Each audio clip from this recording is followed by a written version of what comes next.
This is Author's Chair, and I am Miss Warabae. And yes, I'm honored to have you here. We hope Thank to you. have interesting discussion with you. Now, I just wanted to say hi to my viewers. Please, if you have any question, feel free to put in the comment section. We will surely get to them. So, can we start now? All right. So, I'll just read one line. The sentence of your bio. You are Ayaz Shah, and you are a Danish pastor. Please permit me, pardon me if I'm not pronouncing the words right, because Ayaz Shah is a Danish pastor writer and a trained actor from Copenhagen, right? Exactly. Good. All right, so I would first want to ask, where can we locate Copenhagen? It's in Denmark, the capital of Denmark. So Okay. in Northern Europe. Oh, wow.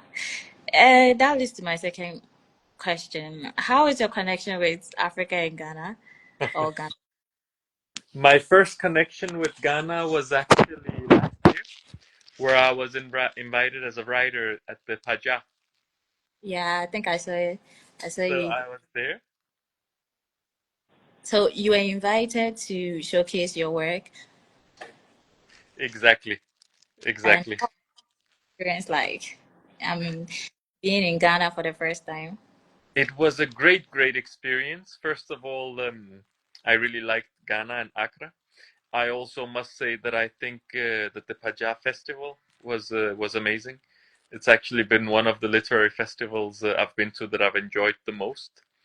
I thought there was an amazing creative energy, and it was also very interesting for me that La Victoria is Latin American magical realism, but it was interesting that it was so easy for the Ghanaian audience to grasp it immediately. Whereas in a European context, I think there's a greater barrier between magical realism as a genre and the European audience. But I didn't find that barrier at all in Ghana. Yeah, well, I'm sure when people get to read more, they will, start to relate. All right, so you also say you are a trained actor. How long have you been acting, and what do you mean by a trained actor?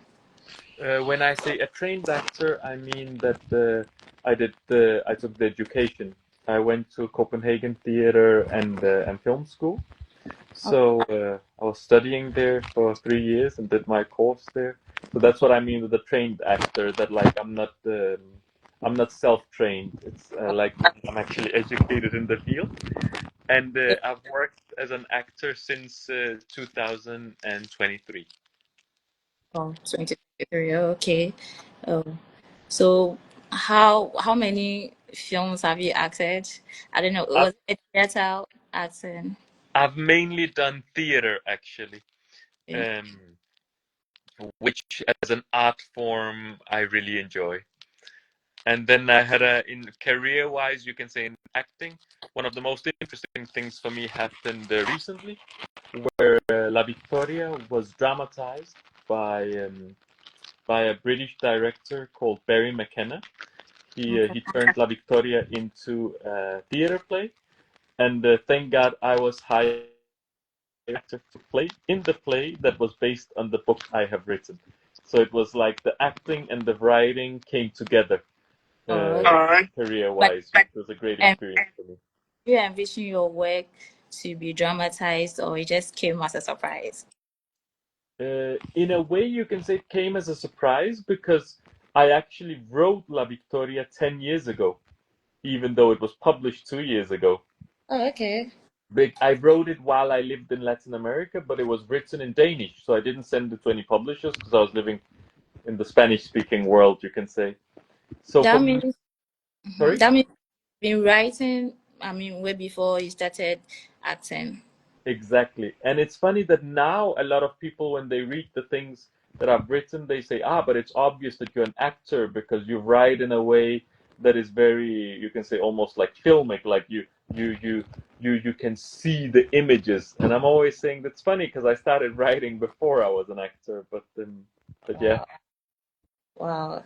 So now let's talk about your writing journey. You said you wrote La Victoria 10 years ago, but before then you were writing. I mean, was it stories? It's interesting because how La Victoria happened to be was, I will say, in a very intuitive way, actually. I've always read a lot, read since I was a kid. Like it was part of my father's upbringing of us that we had to read. We always had to read a book, and we would be asked, "So, what book are you currently reading?" So I was a big reader, but I wasn't writing. Yes, when I was a kid, I was writing stories, but after that, for many years, I wasn't writing. And while I lived in Buenos Aires, actually in Argentina, Mm. I had a little chain of coffee shops and juice bars. And one day I went out of one of the shops, sat in a different coffee shop, and I just started writing. And I did Mm. the next day and the next day and the next day and so on. And I didn't know what I was writing or why or where the story was gonna take me. So each day I was surprised about, this is what happens. This is what happens. And when I But was what were you writing about? sorry, What were the things you were writing about? it was La Victoria. It was my debut novel. Oh, oh, okay. And once it was finished, I was reading this and like for the first time really getting to know the story myself. A story that was completely written, you can say, like by intuition and Mm. not in a traditional planned or structured way.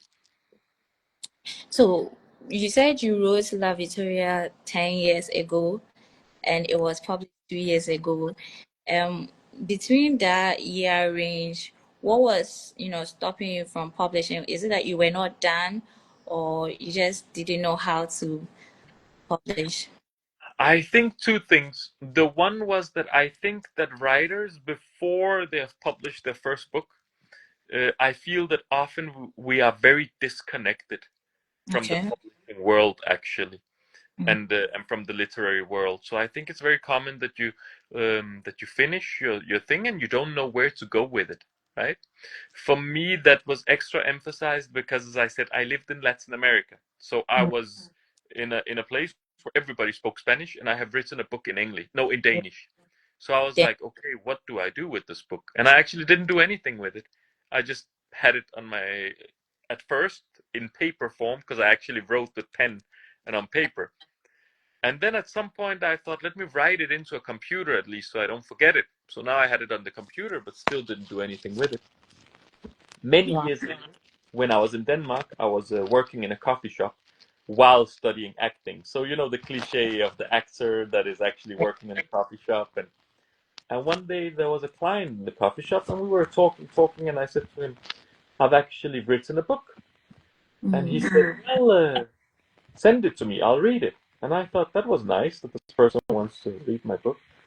So, like a week later, he said, "You want to meet up for a coffee?" And I said, "Yeah, sure." So we met up, and he asked me, "So who edited the book?" And I said, "No, no, it's not edited yet. It's my first draft." Oh, And he said, "It's not a first draft." He said, "It's a finished book." And I said, "No, it's literally my first draft. It's just what I wrote, and like I haven't done anything to it." And he said, "Send it to a publisher because this is ready." And I said, "But like, who are you? How? What do you know about this, right?" And it mm. turns out that he was the culture reviewer for the biggest and most important newspaper in Denmark. So his opinion was like, okay, it matters. He knows what he's talking about, and that kind of gave me the push to send it to publishers. And then, thank God, it was accepted, and that's I'm the writing journey. curious. When you were writing, you were still undergoing training for the acting. Um, why were you not pushed to write, I mean, for play, but you tried to write for novels? Because Like, I really thought La Victoria was supposed to be like a play. I mean, it's written in script for acting. yeah, I think that Like, you mean why I didn't dramatize La Victoria myself? Exactly. I think that writing a book and writing a play is two very different things. And of course, you can be good and skilled at both of them. But I think for me, it was very important, at least with my first book, with my debut novel, that it was someone that had experience in the craft of transforming from page to stage, as I usually say, right? So Yeah. I worked with this playwright that I told you, Barry McKenna. That is Mm-hmm. like, he's a British man that lives in Denmark and have written theater for the last 50 years. Mm-hmm. And now when he dramatized it in the beginning, like I was thinking, hey, but this is different than my story. Why are you changing this? Like but then when it was put on stage, I understood exactly why he had changed the things he had. Because a theater audience is a different audience Yeah. than the one reading your book. And what Mm-hmm. works in a book is not necessarily the same that works on stage, right? So therefore, I think it's necessary to understand the medium that you're working with to get the best result out of it. Well, so but after you published it as a book and it was dramatized, were you inspired to now try to write drama stories Play. instead? Yeah, It's please. funny that you asked because I've actually written La Victoria as a movie script. I haven't done anything with it yet, but I have finished the movie script. So it's very easy for me, I feel, to understand intuitively. Like, this is just my own opinion because it's not been made into a movie yet, but I feel that I understand how to write movies.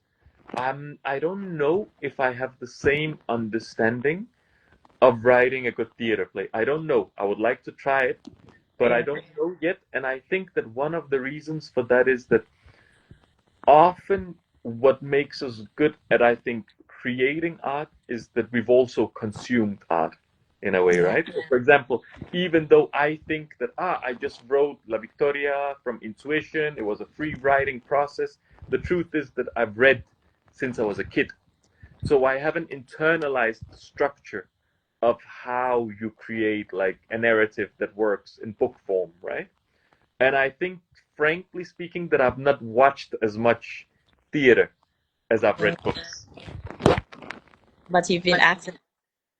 That's true, yeah, but I've been acting, yeah. Okay. Let share with us the inspirations behind it. Since you started writing from a very young age, was it inspired personally?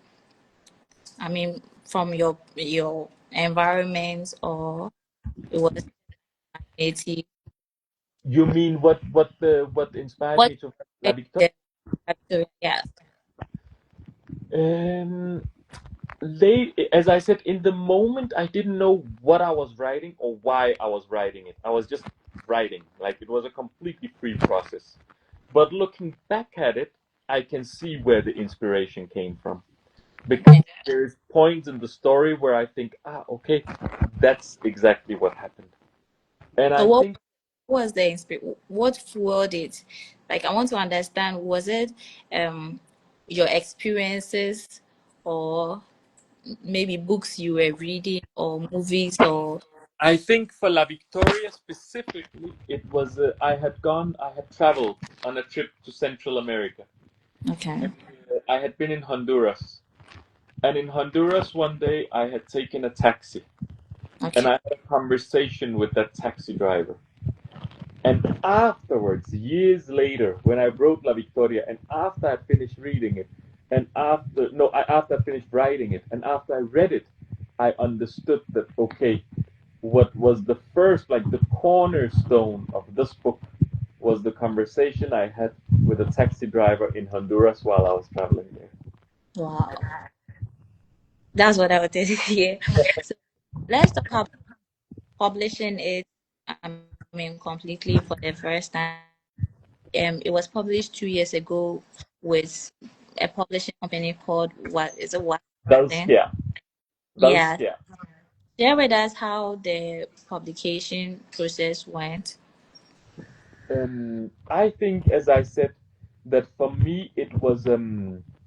I think it was difficult in the beginning to even know where to go, who to contact.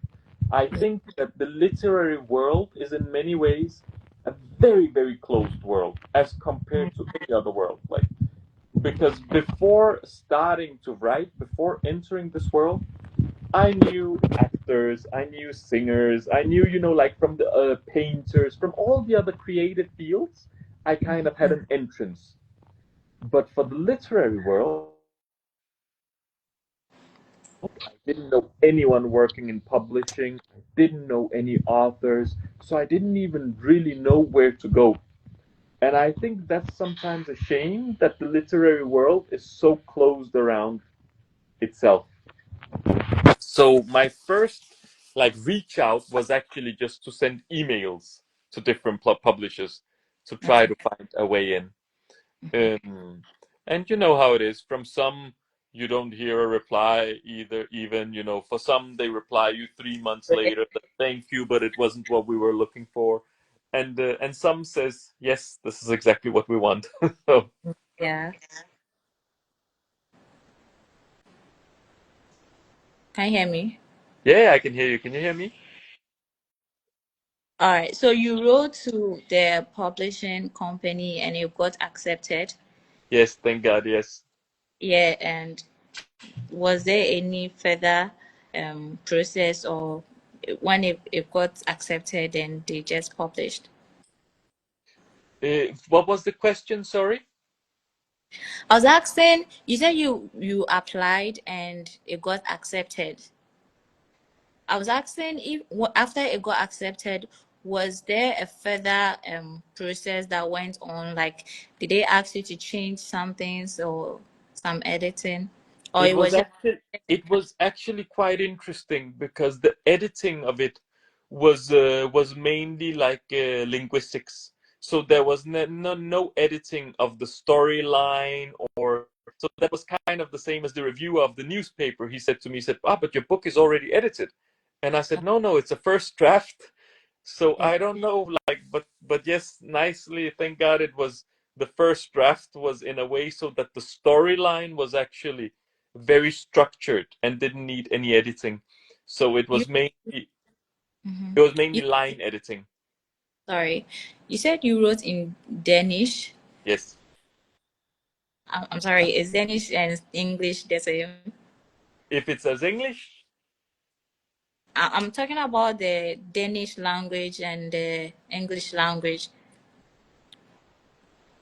I mean, was it translated from Danish language to English language, or you did the translation yourself?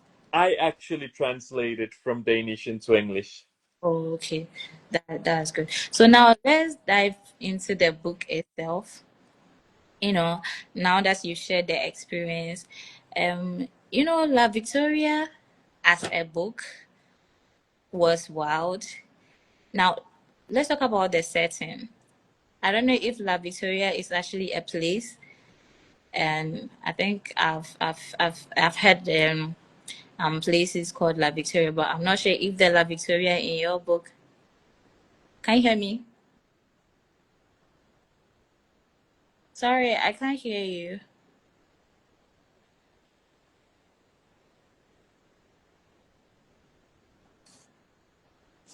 I oh, oh, oh, oh, oh.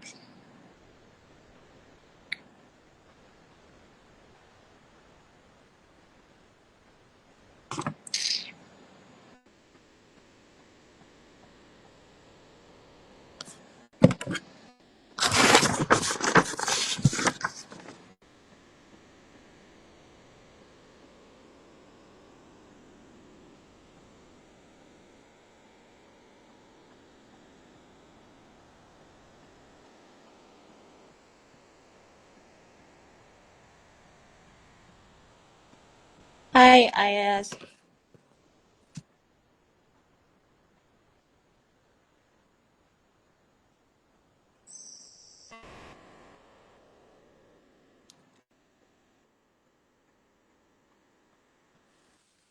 Hi, I'm back Yeah, so welcome back. here. Right. So, can we continue now? Yes. Yes, I was asking about the title of the book. Where did it come from? La Victoria, it is a place in Venezuela. It is Hmm. a town, but it also means the victory. Yeah. So, was it the town you were writing about or the concept? Yes, it was the town. I have noticed in my writing that it's often very attached to a geographical setting. So the place almost becomes a character as well. Ah, Um, the setting is usually quite important in my writing. so you are plot driven. You want, Yes, this book is plot driven. Yes, all right. Your book explored a lot of themes. Is it mental illness, toxic masculinity, well, a lot. But among all these, what exactly did you want readers to, understand? I think that one of the main points in the book is that like in our own story, we are always either the hero or the victim, Yeah. but we're never the villain. Mm, But if I'm not the villain and you're not the villain and nobody we knows is the villain, then who is, right? Because we all go through life with these stories we tell ourselves of he treated me bad or she treated me bad or this person also tricked me in business or but no one ever tells you, well, it didn't go with my relationship because I was the bad one or our business deal didn't work out because I was tricking the other person. No one have ever told you that story, right? So yeah. I wanted to question, is it because we tell these lies or is it simply not possible for us to see reality as it is because we each see it from our own perspective? So in La Victoria you see everything through the eyes of Camilo. Yeah. And the more you read, the more you understand that maybe his understanding of reality is not so accurate, right? So yeah, that's some of the things I wanted to tell with the story. Good. Family was also central to the novel, and it was quite emotional. How did you, you know, what exactly did you want to, how did what exactly did you want readers to know about marriage and relationships? I think one of the things I really wanted to show in La Victoria is that in a way you can say there's no really good characters in La Victoria, but in Mm, a way you can also say there's no really bad characters in La Victoria, but there's a lot of egoistic characters. So I think I wanted to show that in our relationships to other people, that we often see things from our perspective, and it is so difficult for us often to go beyond that and see things from the other person's perspective, right? So it's easy to come out of this book and think, ah, but Camilo is also horrible. But yeah, then again, all the other characters in the book are not quite nice either, in a way, right? Like, as I said, there's no good and there's no bad, but there's a lot of humans that are very, very real in the way they react to the things. And wow. Um, with Camilo's in-laws, do you think they truly, hated Camilo or they were victims of their own social expectations? I think that yes, I think that everyone is actually just acting in a core. Some readers, Sorry, we lost you at some point. Can you I come back? said, I said all the characters are acting in accordance to what's expected from them from society. Like so, some readers have, for example, also been provoked about Camilo's mother. They are Yeah, like, ah, but why is she as she is? Because we understand that he is this very patriarchal man in a patriarchal society. But why is the mother like that? And I'm saying, look, when there is a social structure, right? yeah, Then everybody is part of upholding that structure.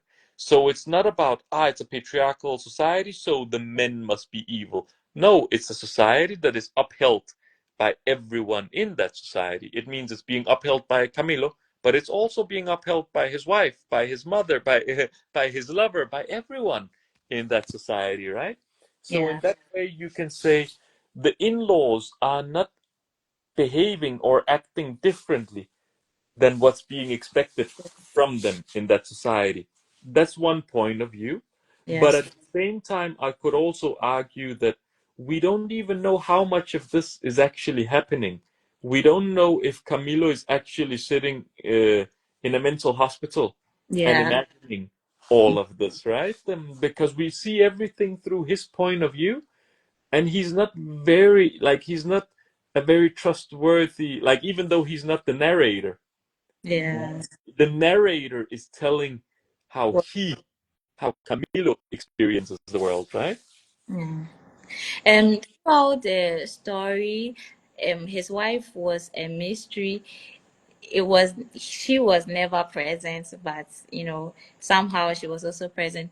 Was it what truly, was she kidnapped, or it was just what people, sorry, it was what people kept feeding his mind that led him to go to this Bulgaria and all of that? The Was it funny was thing, all his mind, or truly the the wife was kidnapped?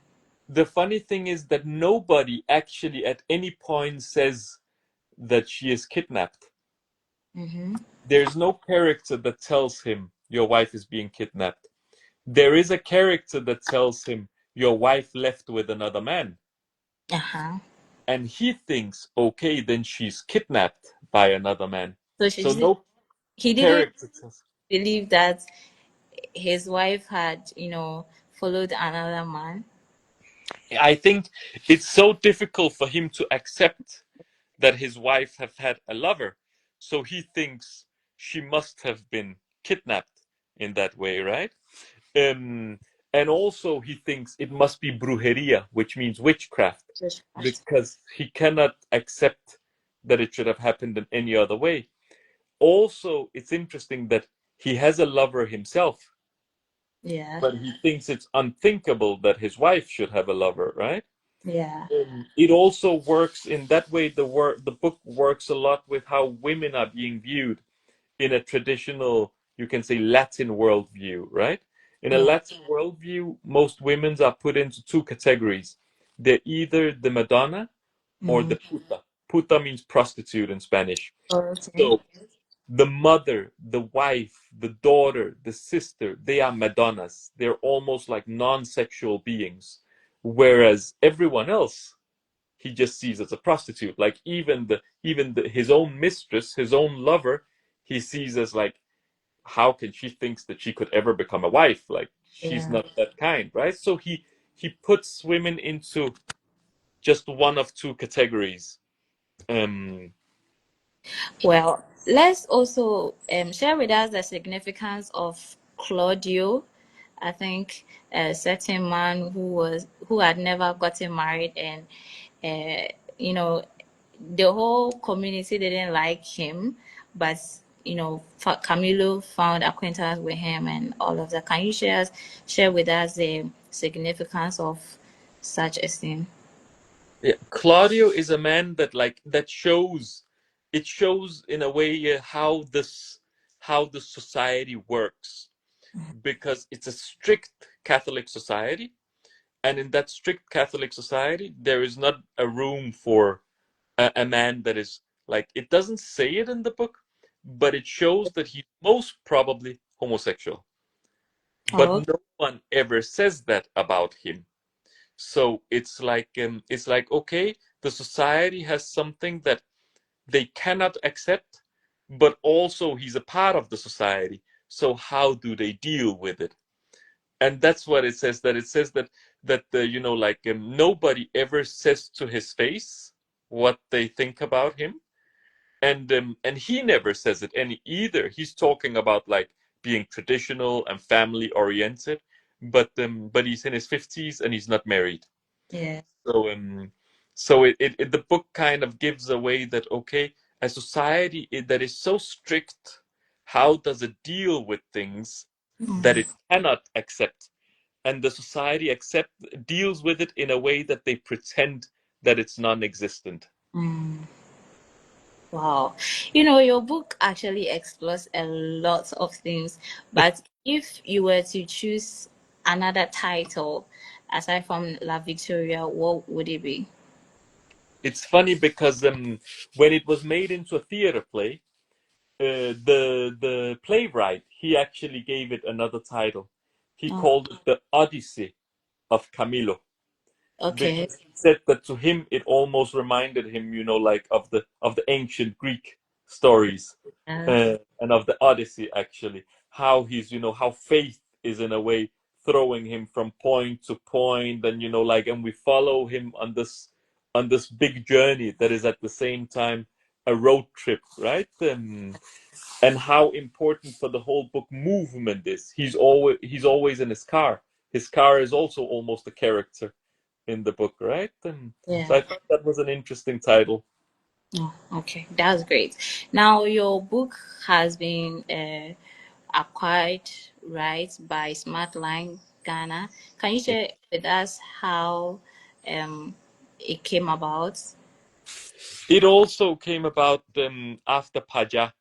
I think Paja was very, very a good platform for me and a very interesting place to be, where I Yeah. got to meet a lot of people from the literary world, not just in Ghana, also in Nigeria. Actually, it's also been acquired by Purple Shelves in Yes. Nigeria.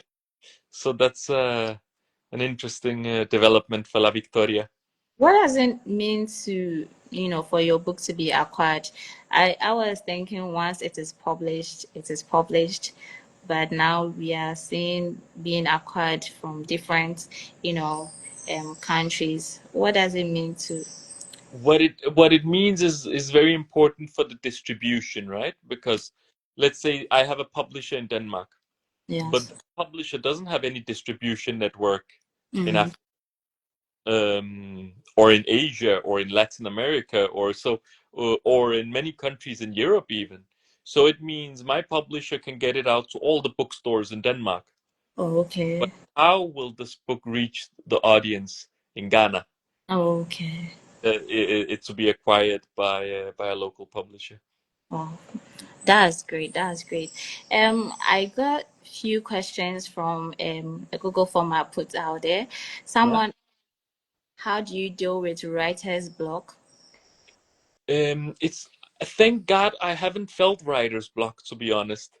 Okay. And I've been extremely productive in the last couple of years, because I see creativity like a well that has water in it, Yeah. right? And I'm just so grateful that there's water when I put down that basket, right? That Yeah. there is water in it. So I'm thinking I have to pull out everything, because I don't know if there will be water in the well tomorrow.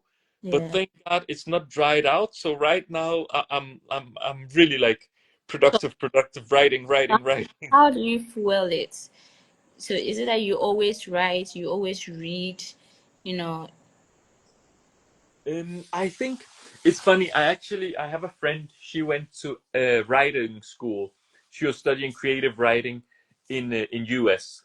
Mm, And her teacher, and this is a story I heard many years ago before I even started writing myself, but I loved the story. She said that her teacher had told her, to be able to write, you need to live. And I mm-hmm. thought was such an amazing advice, because the same goes for acting, right? Like, you Yeah. can sit at home and read all the theory, da da da, but that's not what inspires you. As I said, what inspired me was a trip in Honduras where I spoke to a taxi driver, right? And Yeah. and it doesn't need to be traveling. It doesn't need to be to go far from your own environment, because often you can actually travel quite a lot in your own city. Most of us, we are in a certain social circle with friends that looks like us, family that is like ourselves. But Mm, often, no matter where in the world we are, there's so many layers to our own society. yeah. And I think that's very interesting, like how deep we can kind of dig even without moving a kilometer from where we live. But do you think writer's block is actually a thing? I do think it's a thing because I've heard it from many people. I have a friend that was he was like he was actually writing music, like writing songs, Yeah. and he was producing, and he said all of a sudden it just didn't come. And he Yeah. said it was really, really, really a scary experience almost, right? Because he was writing something and it was getting out there and it was a huge success. And he was writing something, getting out there, huge success, and all of a sudden he just he just couldn't get it out. I think it's that was. So was it like lack of inspirations or what? I don't actually know what it was in his case. And as I said, I haven't experienced it myself, which I'm very grateful for. So but I'm also scared of if it's coming one day. So I'm trying to produce as much as possible. But I will also say that to me, writing is in a way, it's always a scary experience. It's because like I write in periods, and in periods I'm busy with other things like acting or giving speeches. But my periods where I write, it's like I wake up in the morning and I feel that there is this thing, this story, or this character, this person within the fog, and I really know that it's there, but I have to try to find it. I have to try to go into the fog and find it and take it out, and that's a really scary experience because you're like, what if I don't do it correctly?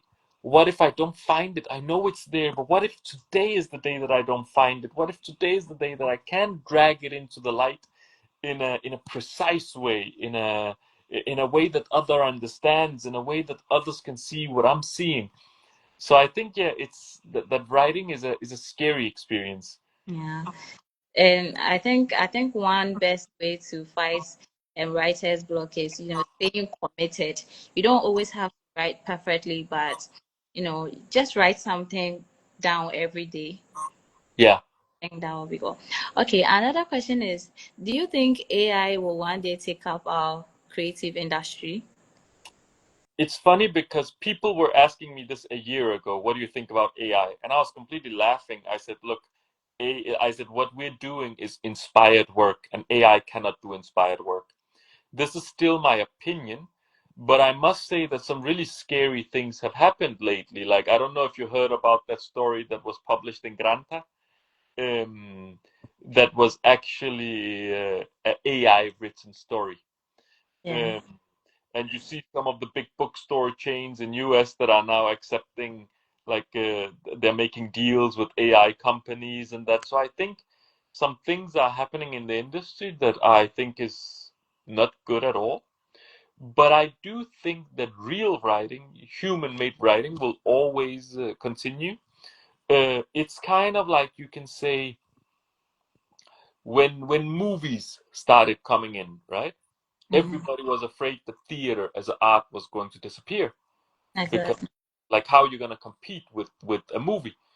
But theater have not disappeared. What had happened is that theater is became more, you can say, fine culture, where before theater was for everyone, and now theater was not for everyone because creating theater all of a sudden became expensive and it became more difficult because there was a new mass media. So I think that the same, unfortunately, will happen with literature. I think that the market will be flooded with AI literature. Yeah. And I think that I do believe that conscious consumers and consumers that cares about real creativity and what's it called, quality, will keep appreciating and going for human-made art and not AI-created art. Right, right. Well, myself, I've been reading quite a number of books, and the trend is most of the books I've read are written in chapters. Can you share with us the importance of writing in chapters? To me, when I write in chapters, you will see that my chapters are quite short in La Victoria, and it's my writing style. And it's actually because I write a chapter in one go. So whatever I have in me that day, that's what a chapter is. Yes. So La Victoria, as you read it, is actually you can see the whole writing process in it. Yeah. Each chapter was written, and when I put the dot in that chapter, I didn't know what was coming next day. Like, I didn't know it. I was on the same journey as the writer, as the reader is when the reader reads it. And next day I would write a new chapter. So that's how it was, how it came to life. Wow. Wow. Wow. I'm actually learning a lot. So, before we are about to close, but before that, I have these fun questions for you. But before that, let me take some questions from my audience. Hi. Please, if you have any question, kindly put it in the comment section, then we will read. Hello. I can see. Okay. All right. Since no one is responding, let's continue. So, are you a comedy or a tragedy writer? What I am, Yes. I mean, if I you choose between the comedy or I will say tragedy. Um, but I think that it's quite interesting that what defines if something is a comedy or a tragedy is actually where you put the starting point and the ending point of a story. yeah, Because I think all of us in our own life has had tragedy and comedy in it, right? yeah, So when you write, like if I had written Camilo's story 1 year earlier in his life, yeah. maybe it would have been a comedy. So what defines what your story is actually just where you cut it, where Okay. you. But I mean, personally, don't you have a style that is you always like to write, tragic stories? I think that my style, if I should define it, is tragedy, but tragedy with warmth. So there is like a sense of irony written into it, or sometimes you can say even like a humor written into it between the lines. But the greater storyline is often more tragic. Good, good. Are you a character-driven or plot-driven writer?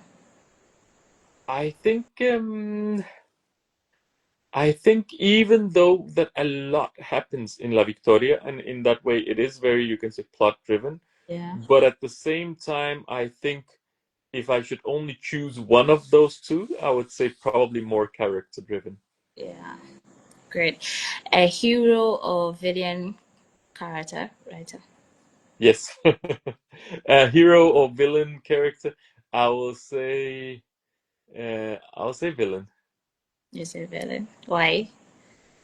Um because I would actually, the most correct answer would be none of the two, because I think that people want to see the world in black and white. And what I usually try to do is to show the gray zones in between. Um, I don't really like the portraits that are either like a person that is completely good or a person that is completely bad, right? I like much more a story about the drug dealer that is actually nice to his neighbor and is helping old women cross the street. Like that's the kind of characters that I think is more interesting. In Yeah. acting, we usually say you don't need to like your character, but you need to understand your character, right? And I think the exact same goes for writing. So if a character is solely good or solely bad, I see it as a caricature and Yeah. not a real person.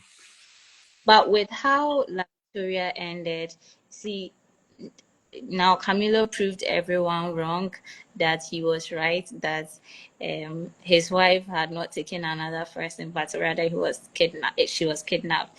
So don't you think that was a hero? Like he came out as a hero at the end? He did, but imagine how the world is, right? Because like, look at, for example, I'm not a fan at all of Donald Trump, right? But in his own world, in his old worldview, he must be a hero because he got everything he wanted. He became the president of the U.S. and he Yeah. became the president of the US twice, right? So I also think I want to say that, like, it's not as simple as we think. Like, we sometimes think, but the good one always wins in the end. But no, sometimes the bad one wins in the end. It's not a Disney movie, right? Right, right, right. We would like to end by asking you to read an excerpt of Yeah. your, yeah. Okay, I will put it here. Try to take a little bit.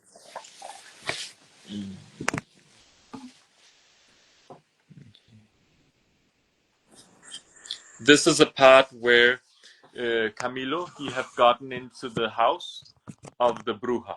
It means the house of the witch.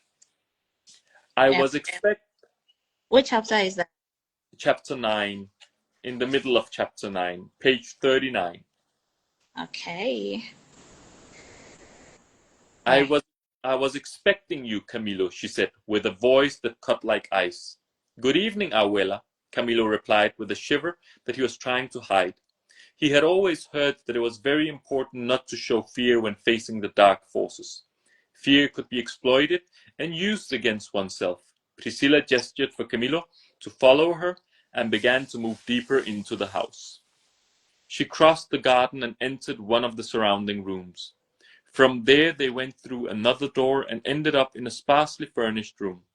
The house was even bigger than Camilo had first assumed, and he felt like he had disappeared into a maze. He felt almost trapped. The room was dark since the sun had now completely set, and it was only lit by candles. Priscilla evidently was not a fan of modern inventions such as electricity. The old woman sat down effortlessly on the floor, and Camilo followed suit. They sat in silence for a while. Camilo looked around and once again got the feeling of having traveled back in time. There were no tables or chairs. Along one wall, a bookshelf held a few books, and on it stood the room's only source of light. The floor was covered with thick carpets, clearly intended for sitting on. If the idea behind all this was to instill fear and emphasize the woman's authority, then it fully succeeded. Camilo broke the silence. I believe you know why I'm here. Priscilla didn't flinch, and Camilo took it as a sign to continue. I've been betrayed. My wife and children have been taken from me through brujeria. I need help. Still no reaction from the old witch. I have a picture of Maria. I don't know what else you need. Her hair, nails, or should I give her something to eat or drink? Finally, Priscilla cleared her throat. You should have come to me before. You waited and waited, allowing the dark brujeria to take root in Maria's heart. Maria is a good girl. You haven't protected her. Don't you know that women are weak? Her heart tried to fight the magic, but it was persistent. And where were you? Why are you here now? Why didn't you come when we could still fight it? You fell for your own arrogance. You didn't seek me all these years, and now you come running? Oh, but I even wanted to ask, you see, looking at what you just read, that was Camilo being so desperate, to look for his wife, and with the Brugeria whole thing, is that actually a superstition, or it's actually a real thing in That's the, the interesting thing with this genre, magical realism, right? Because in a European context, you will think, but you're talking about something realistic, a man losing his wife, and then you're talking about something not realistic, like a witch, right? But in mm, Latin America, the witch is as realistic as everything else. So it's not seen as superstition, it's seen as reality. And yeah, that's actually why I use the word bruja and not the word witch. Because when we say witch in English, we think of, that's something like a woman on a broomstick 500 years ago, like something like Disney or weird or historical. Whereas a bruja in Latin America is something very contemporary. It can be your neighbor. So yeah, there is this thing, a person can maybe be a good churchgoer and doesn't want anything to do with that. But then when there's a real crisis, then just mm, in case you go to the church and you go to the bruja also, right? yeah. So this is what it's showing. It's showing this character that when he's desperate enough, he's looking for help everywhere he can. Every corner. Oh, okay, that's fine. Now, before we close, we are in men's mental health, and your book also explores a theme like that. So, what would you like to tell the world about men's mental health? I Or think what I wanted to say about this was, like that it's easy to see Camilo just as a mean character, or just as a bad person, but if you see the way that it's written, if you see the way his thoughts are going in circles all the time, right? You can see that, like, in the way it's written and in his thought process, there's a lot of repetition, and several times he tries to break free of it, but it takes him into another repetitive thought. yeah, yeah, And I think that we're dealing with, in many ways, a man that is like that he's stuck in his own maze of thoughts, right? Like, in many ways, he's like he's not diagnosed, because he doesn't live in a society where you get a diagnosis. But if he did, he would probably have a diagnosis. Um, and it was actually quite interesting that when we did the theater play at the premiere, one of the audience came up to me, a person that was diagnosed as bipolar, and he said never in his life had he seen a theater play that described his condition as precise as La Victoria did. And it's quite interesting that, like, for me, that's not one of the main themes in the book. But when yeah. I read it, I can see that, yes, you get actually a glimpse into the mind of a person that is stuck in a certain pattern of thoughts, right? Well, I'm glad. I mean, at the end of your story, Camilo Camilo was able to find his wife. But do you think it was because he finally chose the church over the Bulgaria? So do you actually advise people really take up religious, I mean, seriously? If what? Sorry, I didn't hear the question, the last part. I was saying, at the end, in the end, I mean, Camilo was able to find his wife.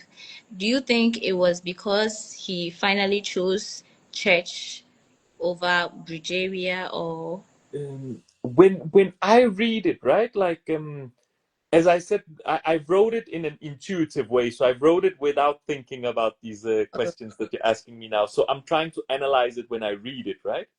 And when I read it, I'm actually not quite sure about the ending, if it's something he's imagining or if it's actually real, right? Um, so I'm thinking, maybe, like, in the same way that he's stuck in his thoughts, right? I'm yeah? thinking maybe this happened 20 years ago and he never got his wife back, and he's just reliving those days in his mind, and it always ends up in the way that he wished for or hoped for. Like, that is one of my guesses. I have different theories of what actually happened.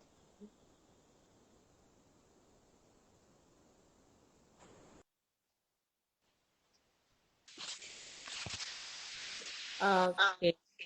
The network is really messing up, but we are almost done. So I would like to say thank you for Thank you. honoring the invitation. It's